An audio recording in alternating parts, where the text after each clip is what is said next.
මම දැන් මේ වෙන්නන්න යන්නේ මේ අහක දාන උළු කැට තියෙනවනේ. මේ ඔය අහක දාන උළු කැට කියන්නේ මේ සිංහල උළු කැට. සිංහල උළු කැට වලින් මේ කරන්න පුළුවන් පොඩි ලස්සන මල් බක්කියක්.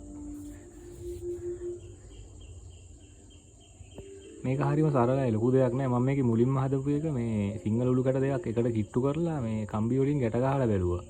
ඒකත් ගැටලුවක් නෑ. අර කම්බි පොට ලෙස්සනක තියෙන නිසා මේ ගැලවිලා ගියා. නමුත් මේ පොඩි කට්ටයක් දාලා ඉවරලා ගැට ගැහුවා මේකත් හරි ගියා. මම ඒක වෙනම හදපු විදිය වෙන්නන්න.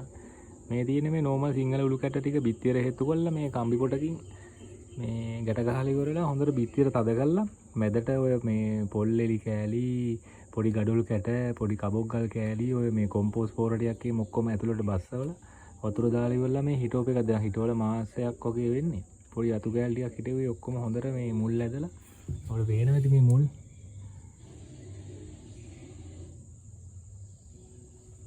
හොඳට සරුවට හැදෙනවා. හිතලට හැදෙනවා. try කරලා බලන්න. හරි ලස්සන වැඩක්.